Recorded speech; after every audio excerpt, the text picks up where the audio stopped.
Dear students, स्वागत है आप सभी का सिटी मंटेसरी स्कूल सिवान के इस यूट्यूब चैनल पर। आज के बायोलॉजी क्लास में जिसमें हम बात करेंगे अस्थाई उत्तक का यानी परमानेंट टिश्यूज का। तो चलिए इस वीडियो लेक्चर को स्टार्ट करते हैं और जानते हैं कि अस्थाई उत्तक यानी परमानेंट टिश्यूज क्या होते हैं। देखो, अस्थाई उत्तक या परमानेंट टिश्यूज उन विभाज्योतकी उत्तक यानी मेरिस्टेमेटिक टिश्यूज से उत्पन्न होते हैं जो कि लगातार विभाजित होकर विभाजन की क्षमता को खो देते हैं। अब जब विभाजन की क्षमता को खो देंगे तो जाहिर सी बात है कि उनको तो हम विभाज्योतकी उत्तक कहेंगे नहीं। जिसमें विभाजन का क्षमता नहीं है यानी कि जो विभाजित नहीं हो सकता है वो परमानेंट टिश्यूज हो गया। तो यही कारण है कि हम लोग जो है जिन उत्तकों के अंदर में विभाजन की क्षमता खत्म हो जाती है उनको अस्थाई उत्तक का संज्ञा देते हैं। एक बार फिर से समझिए मैंने क्या कहा। मैंने ये कहा है कि अस्थाई उत्तक उन विभाज्योतकी उत्तक या मेरिस्टेमेटिक टिश्यू से उत्पन्न होते हैं जो कि लगातार विभाजन करने के बाद विभाजन की क्षमता को खो देते हैं। जब तक विभाजित हो रहा था, विभाजन का जब तक क्षमता था, वो उत्तक जो विभाज्योतकी उत्तक कहला रहा था, क्योंकि उनके सभी कोशिकाओं में जो है विभाजन की क्षमता थी। जैसे ही विभाजन की क्षमता कोशिकाओं के अंदर खत्म हो जाती है, वही उत्तक जिसके की कोशिकाओं में विभाजन की क्षमता खत्म हो गई वो अब परमानेंट हो गया। उसमें जो है जिस प्रकार का अभी स्ट्रक्चर है वैसा का वैसा ही रहेगा, वो विभाजित होकर के अब नहीं बढ़ सकता है। तो उसी को हम लोग संज्ञा दे देंगे अस्थाई उत्तक का, चूंकि वो अस्थाई हो गया, अब उसमें विभाजन नहीं होगा। तो उम्मीद कर रहा हूँ कि आपको ये अस्थाई उत्तक समझ में आ रहा है। एक बार फिर से मैं अलग एक डेफिनेशन बता दूं।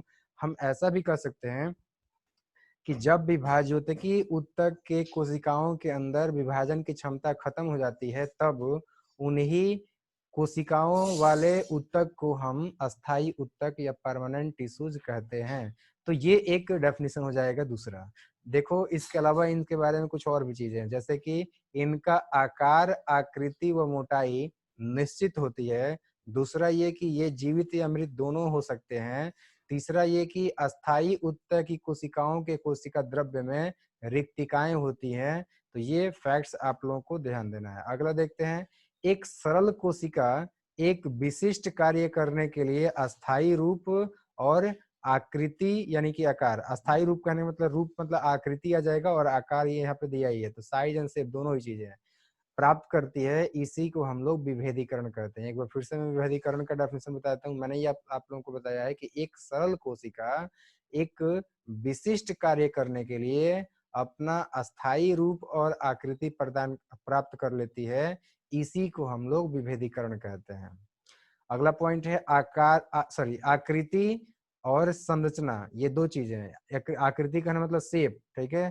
तो उसका जो शेप होता है किसी उत्तक का और उसका जो संरचना है यानी कि उसका स्ट्रक्चर है, इसके आधार पर, यानी फिर से बता दूं, शेप एंड स्ट्रक्चर या हिंदी में बोले तो आकृति और संरचना के आधार पर अस्थाई उत्तक को दो प्रकारों में बांटा गया है, जिसमें से कि पहला है सरल उत्तक और दूसरा है जटिल उत्तक। तो अब जानते हैं हम लोग कि सरल उत्तक क्या है और कितने प्रकार का होता है, कैसा होता है। देखो, सरल उत्तक के बारे में, यह केवल एक ही प्रकार की कोशिकाओं का समूह होता है और ये दो प्रकार के होते हैं। तो मैंने पहला क्या बताया पॉइंट इसके बारे में, सरल उत्तक जो है वो एक ही प्रकार की कोशिकाओं से मिलकर बना होता है। तो इसका हम लोग डेफिनेशन बता सकते हैं ये कि सरल उत्तक या सरल अस्थाई उत्तक, अस्थाई उत्तक का वह प्रकार है जो सिर्फ और सिर्फ एक ही प्रकार की कोशिकाओं से मिलकर बना होता है। और ये दो प्रकार का होता है, एक है आपका संरक्षी उत्तक जिसको कि हम लोग इंग्लिश में बोलते हैं प्रोटेक्टिव टिश्यूज, और दूसरा होता है संभरण उत्तक यानी कि सपोर्टिंग टिश्यूज। तो एक प्रोटेक्टिव और एक सपोर्टिंग होता है। एक जो है आपका प्रोटेक्ट करता है, बचाता है, और दूसरा जो है वो सपोर्ट करता है। तो ये अस्थाई उत्तक के बारे में अभी तक मैंने आपको क्या बताया है, अस्थाई उत्तक का परिचय दिया था, अस्थाई उत्तक के प्रकार के बारे में बताया कि दो प्रकार, और उसमें से जो पहला प्रकार है सरल अस्थाई उत्तक, इसका मैंने दो प्रकार बताया है, जिसमें से कि एक हमने देख लिया। जिस दो प्रकार मैंने बताया आप लोगों को, संरक्षी उत्तक और दूसरा संभरण उत्तक। शॉर्ट में मैंने बताया कि संरक्षी उत्तक संरक्षण का कार्य करता है, प्रोटेक्शन देता है, और दूसरा जो होता है संभरण उत्तक वो सपोर्ट का काम करता है यानी कि संभरण का कार्य करता है। संरक्षी ऊतक, जैसा कि हमने अभी अभी बात किया था कि संरक्षी ऊतक का मेन काम जो होता है वो होता है सुरक्षा प्रदान करना। तो यहाँ पर भी वही चीजें नोट कराया गया है कि संरक्षी ऊतक का मुख्य कार्य सुरक्षा प्रदान करना होता है। अब बात करते हैं एपिडर्मिस का, और साथ ही साथ आपको दूसरा जो एक था प्रोटेक्ट, जिसको कि हम लोग सपोर्टिंग टिश्यूज बोलते हैं, तो उसका काम हो गया सपोर्ट करना। ये मैंने बार बार आप लोगों को बताया। चलिए अब बात करते हैं हम लोग एपिडर्मिस के बारे में। तो देखो, पौधे के सभी भाग जैसे कि पत्तियां हो, फूल हो, फल हो या तने हो, इन सब का जो सबसे बाहर का लेयर होता है वो एपिडर्मिस होता है। जैसा कि एपी का मतलब हो गया बाहर, और डर्मिस मतलब स्किन हो गया, चमड़ा हो गया, ठीक है। तो एक एपिडर्मिस होता है, एक इंडोडर्मिस होता है। तो एपिडर्मिस मतलब सबसे बाहर का आपका जो है लेयर। यह क्यूटिकल से ढका हुआ होता है। क्यूटिन एक मोम जैसा जल प्रतिरोधी पदार्थ होता है जो कि एपिडर्मिस कोशिकाओं द्वारा स्रावित किया जाता है।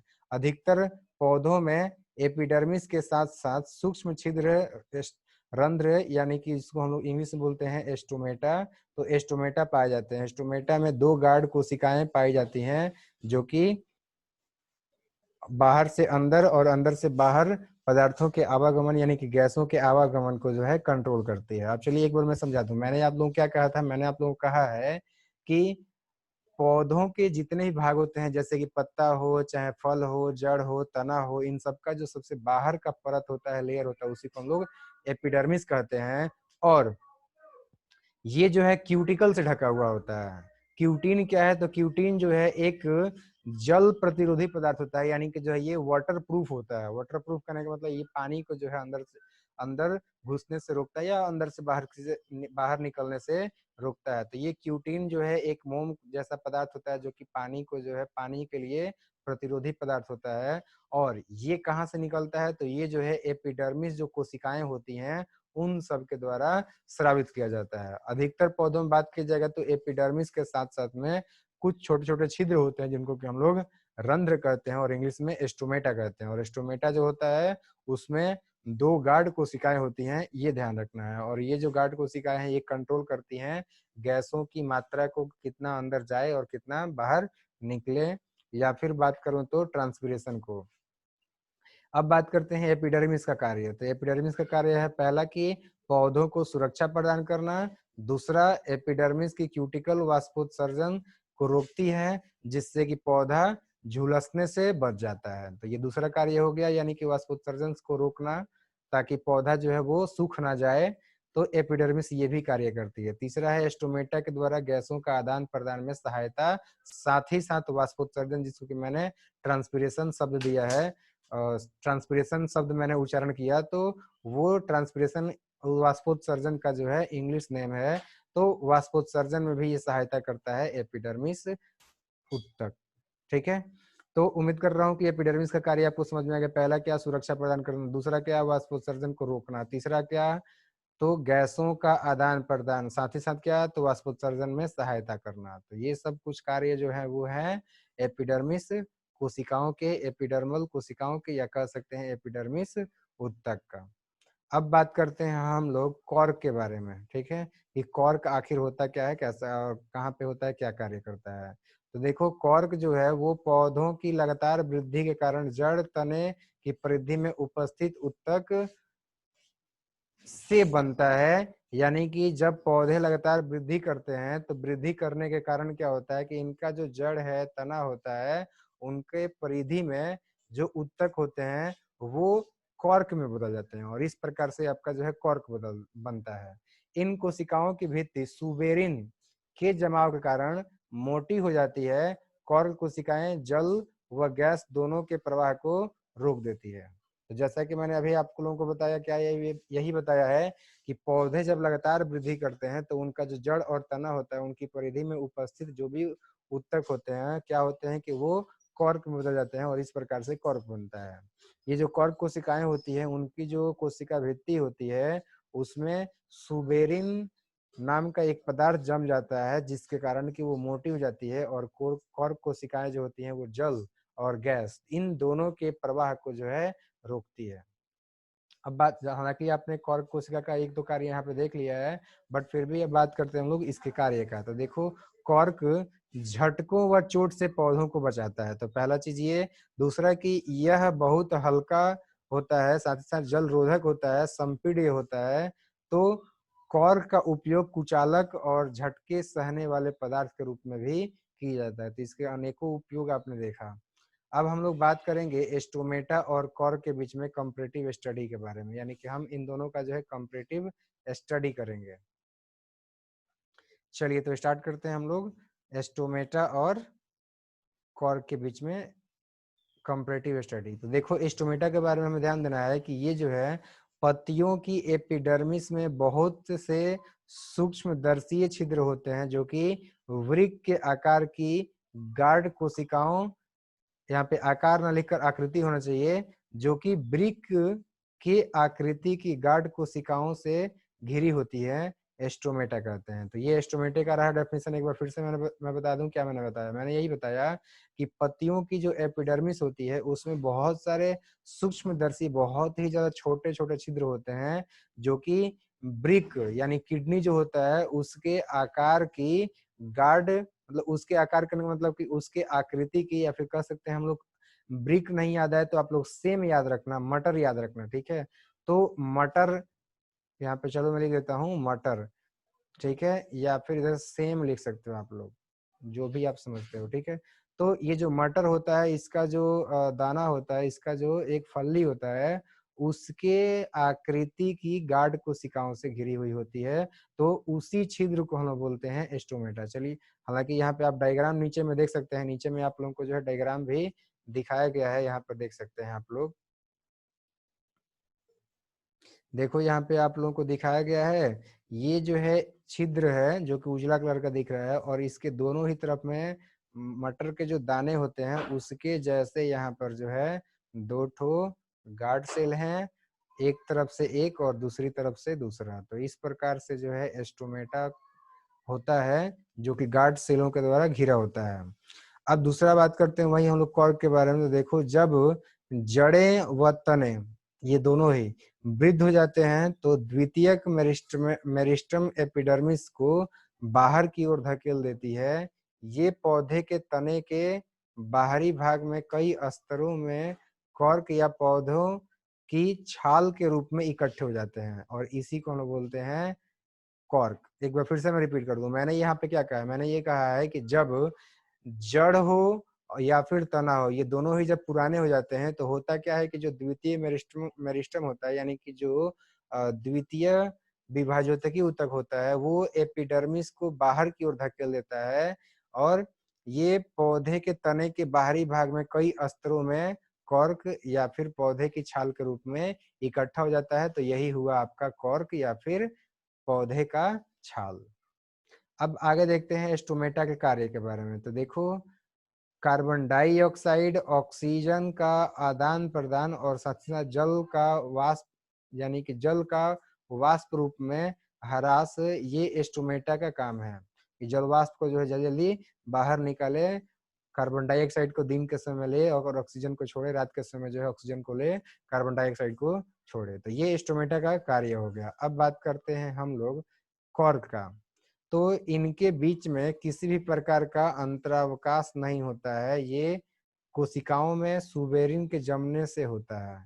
ये जो है बात हो गया कॉर्क के बारे में, जिसके की बीच में अंतरावकाश नहीं होता है। दूसरी बात ये कि इनकी जो कोशिकाएं होती हैं उनमें सुबेरिन के वो जो है आपका, एक मिनट वेट करो। हाँ, तो मैं यही बता रहा था कि इनके बीच में, यानी कॉर्क जो उत्तक होता है, तो कॉर्क उत्तक के बीच में जो है किसी प्रकार का कोई जगह नहीं होता है, और ऐसा इसलिए होता है क्योंकि इसकी जो कोशिकाएं होती हैं उसके बीच में सुबेरिन जमा हुआ होता है, तो वो जगह आपका जो है ले लेता है। तो इस प्रकार से आपने देखा कि कॉर्क, सॉरी, ये जो एपिडर्मिस कोशिकाएं होती है इसमें जो है जगह रहता है, छिद्र रहता है, जो कि दोनों तरफ से इस प्रकार से बीन शेप्ड स्ट्रक्चर से जो है आपका घिरा रहता है, जिसको हम लोग गार्ड सेल बोलते हैं, यानी गार्ड सेल से घिरा हुआ रहता है, ठीक है। जबकि हमने देखा था कॉर्क के बारे में कि जब जड़े और तना जो है वृद्ध हो जाते हैं, यानी कि जो है बूढ़े हो जाते हैं, पुराने हो जाते हैं, तो द्वितीय मेरिस्टम जो होता है वो एपिडर्मिस को बाहर की ओर धकेल लेता है और फिर पौधे के तने के बाहरी भागों में कई स्तरों में जो है आपका कुछ यही जो द्वितीय मेरिस्टम थे यही जो आपके फैल जाते हैं, यही जो है आपके कॉर्क के रूप में बदल जाते हैं या फिर छाल के रूप में बदल जाते हैं। तो आपने देखा कि कॉर्क या फिर छाल क्या है। साथ ही साथ हमने देखा था कार्य के बारे में कि स्टोमेटा का कार्य है गैसों का आदान प्रदान करना, जलवाष्प को जो है खत्म करना यानी कि बाहर में छोड़ना। जबकि बात करेंगे कॉर्क कोशिकाओं के बारे में तो यहाँ पर यही बताया गया था कि कॉर्क ऊतक की जो कोशिकाएं होती हैं उनके बीच में अंतरावकाश नहीं होता। इसका कारण क्या है? इसका कारण यही है कि उस जगह पर सुबेरिन नाम का पदार्थ जम गया होता है। अब आगे देखते हैं हम लोग एस्टोमेटा के बारे में। तो एस्टोमेटा के बारे में देखो, एस्टोमेटा जो है ये आपका जो है देखो क्या होता है, ये जो है आपका ओपन होता है और ये जो है आपका क्लोज होता है। अब देखते हैं कि ओपन कैसे होता है और क्लोज कैसे होता है। देखो होता क्या है कि जब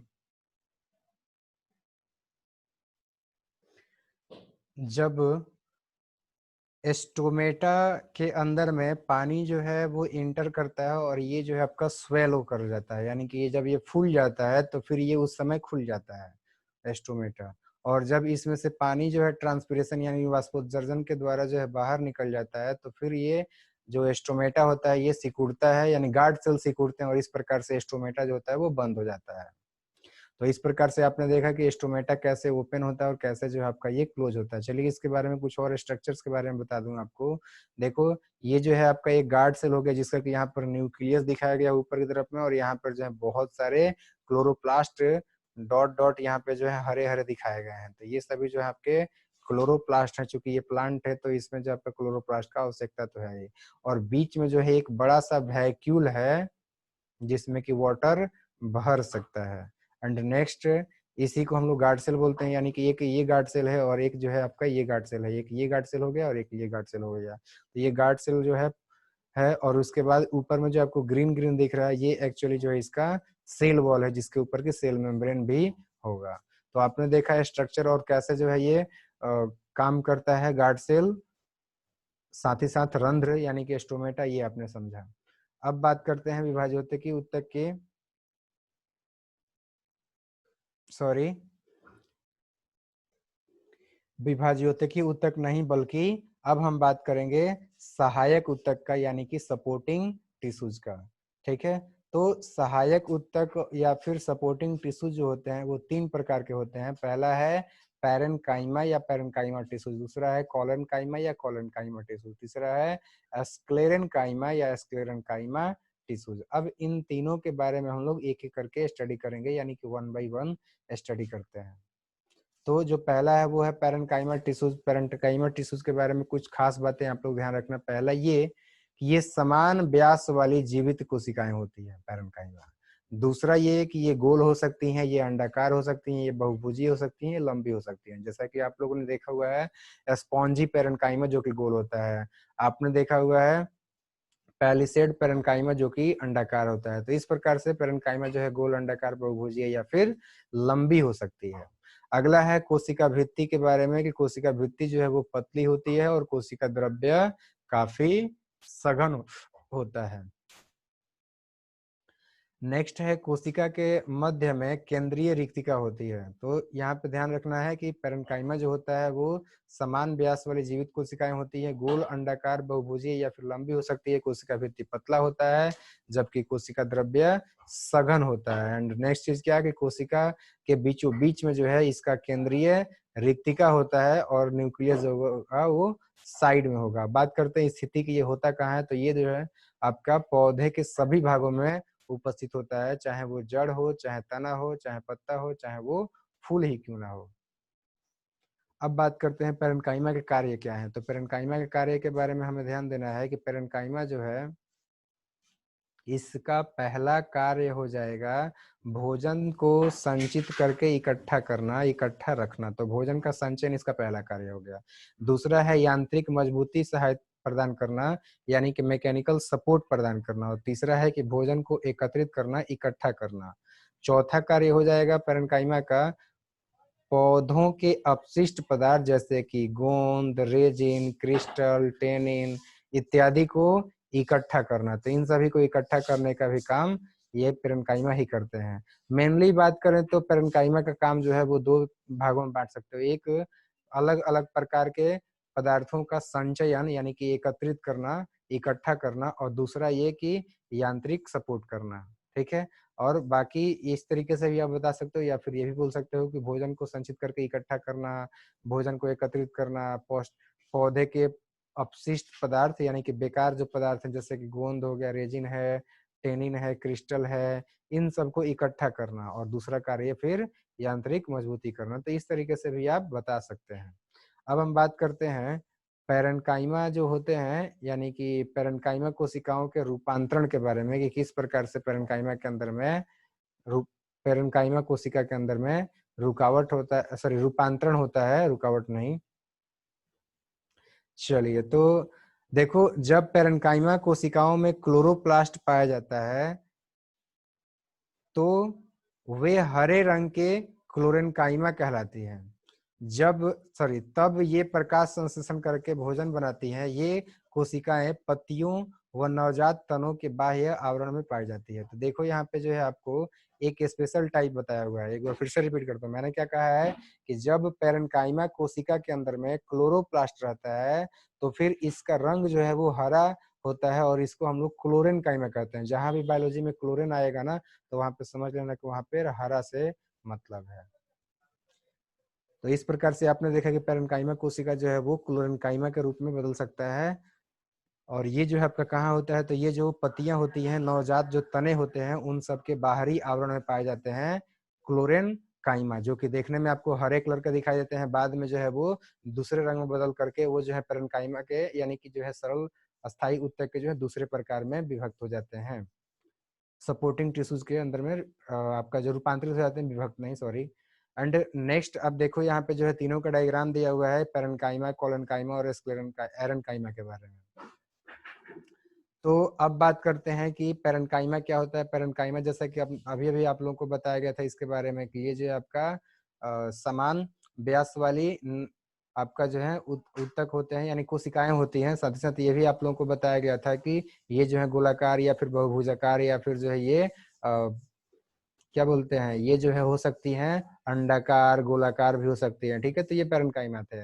अभी दूसरा जो है स्क्लेरेन्काइमा के अंदर में स्ट्रक्चर, हालांकि इसको ग्रीन देखना, ध्यान रखना है पेरेन्काइमा के बारे में।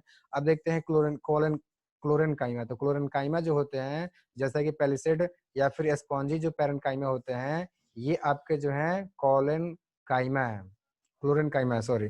तो इनमें क्या होता है कि यहाँ पे जो डॉट डॉट यहाँ पे आपको दिखाई दे रहा है ना, ये डॉट, ये डॉट, ये डॉट, तो ये सभी जो डॉट डॉट लाइक स्ट्रक्चर आपको दिखाई दे रहे हैं, ये एक्चुअली में जो है आपके ये हरित लवक हैं यानी कि क्लोरोप्लास्ट हैं, जिसके अंदर में क्लोरोफिल होगा और यहाँ पे भोजन बनेगा। यहाँ पर भी देख सकते हो, ये तो ऊपर वाला पेलिसेड पेरेन्काइमा है, ये पेलिसेड पेरेन्काइमा है, ये भी पेलिसेड पेरेन्काइमा है, और यहाँ पर जो आपको दिख रहा है ना गोल गोल, ये सब जो है स्पॉन्जी पेरेन्काइमा है। इन दोनों में ही आप लोगों को जो डॉट डॉट दिख रहा है ये प्लास्टिड है, यानी कि जो है ये हरित लवक है, क्लोरोप्लास्ट जिसको बोलते हैं, जहाँ पर कि इसका फूड बनता है, खाना बनता है। एक यहाँ पे एरेन्काइमा दिखाया, तो एरेन्काइमा जो होते हैं ना वो उन सभी प्लांट्स के अंदर में होते हैं जो कि जल के अंदर में रहते हैं और ये तैरते हैं, चूंकि एरेन्काइमा की वजह से क्या होते हैं कि ये हल्का हो जाते हैं।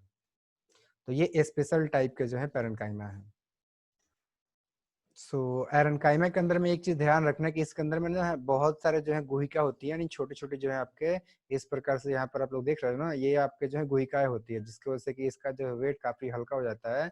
तो जो तैरने वाले पौधे होते हैं उनके अंदर में मौजूद होते हैं एरेन्काइमा। जैसा कि यहाँ पे दिए हुए आप देख सकते हो, जब पेरेन्काइमा कोशिकाओं के बीच अंतः कोशिकीय स्थान बढ़ जाता है तो इन अंतः कोशिकीय स्थान में वायु भर जाती है, तब ये एरेन्काइमा कहलाती है, जिससे पौधे हल्के हो जाते हैं। यह गुण पौधे को उत्प्लावन बल प्रदान करती है। ये अधिकतर जलीय पौधों में पाई जाती हैं। जैसा कि अभी भी मैंने आप सभी को यही बात बताया था, क्या कि पेरेन्काइमा जो कोशिकाएं होती हैं इनके बीच में जो है गुहिकाएं पाई जाती है, जिसको हम लोग अंतःकोशिकीय स्थान कर सकते हैं। तो इन अंतःकोशिकीय स्थानों यानी कि गुहिकाओं के अंदर में हवा भर जाता है, जिसकी वजह से कि ये जो है पौधे जो है हल्के हो जाते हैं और आसानी से पौधे जो पानी होता है, जल होता है, तो जल का जो एक उत्प्लावन बल होता है, एक उसका गुण है, तो इस गुण की वजह से क्या होता है कि ये आसानी से हल्का होने की वजह से ये पौधे जो हैं तैरते हैं जलों में, जलों के ऊपर, ठीक है। तो इन्हीं को हम लोग एरेनकाइमा कहते हैं, पौधों को नहीं, उन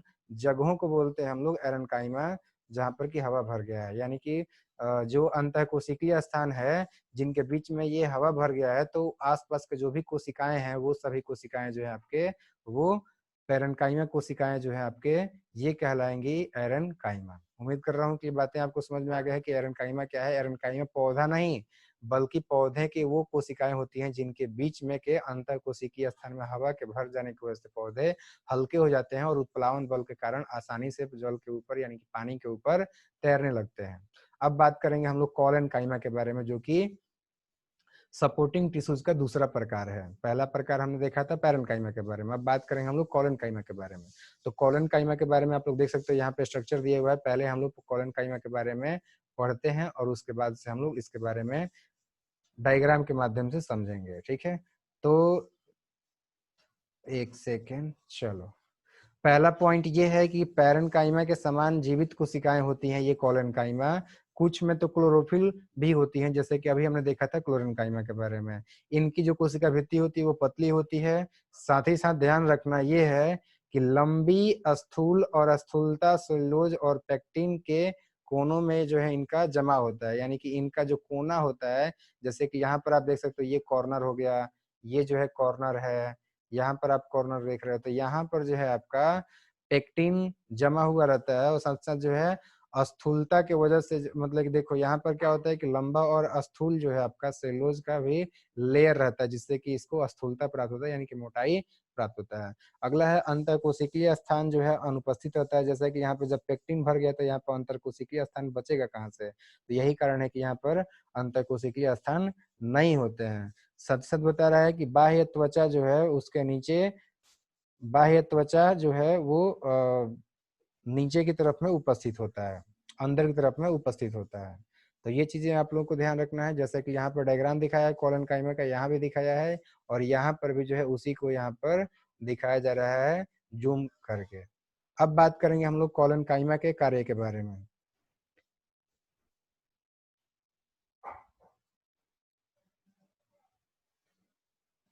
चलिए, तो कॉलेनकाइमा का जो कार्य है वो यहाँ पे दिया हुआ है और वो कार्य क्या है, वो है कि यांत्रिक शक्ति प्रदान करना और साथ साथ क्लोरोफिल होने के कारण शर्करा या स्टार्च का निर्माण करना यानी कि फोटोसिंथेसिस करना। तो ये दो मेन कार्य हैं कॉलेनकाइमा का। पैरेन्काइमा के अंदर में भी सेम चीज है, वो भी जो है यांत्रिक शक्ति प्रदान कर रहा था पौधे को और उसमें जो है आपका भोजन तैयार हो रहा था यानी कि फोटोसिंथेसिस हो रहा था।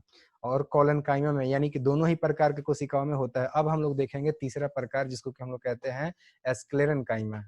तो एस्क्लेरेनकाइमा का जो है सबसे पहले तो प्रकार दिया हुआ है कि एस्क्लेरेनकाइमा का दो प्रकार होता है, एक है फाइबर, दूसरा है आपका एस्क्लेरिड।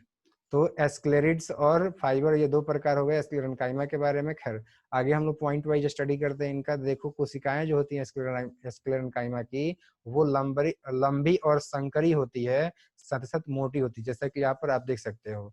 इसका अगर बात किया जाएगा साइज का, तो साइज जैसा कि यहाँ पे दिया हुआ है 1 माइक्रोमीटर से लेकर के 550 माइक्रोमीटर। यहाँ पे एमएम का मतलब मिलीमीटर नहीं बल्कि यहाँ पर एमएम का मतलब माइक्रोमीटर है। अगला है कि अंतःकोशिकीय स्थान इसमें भी नहीं होता है, ठीक है। सामान्यतः सिराएं जो होती हैं दोनों ही सिराओं पर पैनी होती हैं, यानी कि दोनों सिराएं जो है आपस में आकर के जुड़ जाती हैं। जीव द्रव्य इसमें नहीं होता है और ये मृत होती हैं, डेड होती हैं। लिग्निन जो है कोशिका भित्ति को मोटा कर देता है क्योंकि ये जमा होता है। जैसा कि यहाँ पर आप लोग ब्राउन ब्राउन जो देख रहे हो वो लिग्निन की वजह से जो है आपका वो उतना मोटा हो गया है। और जो काला काला देख रहे हैं वो एक्चुअली जो इसका सेल वॉल है और उसके अंदर में जो है आपका आएंगे तो फिर हमको देखने को मिलेगा क्या चीज, तो हमको देखने को मिलेगा सेल मेम्ब्रेन। तो सेल मेम्ब्रेन देखा था हमने, उसके अलावा जो है उसमें कोशिका भित्ति को देखा है। कोशिका भित्ति में हमने देखा है कि लिग्निन ज्यादा मात्रा होने की वजह से वो मोटा कर देता है। अब हम लोग बात करते हैं, एक सेकेंड, चलो एक मिनट।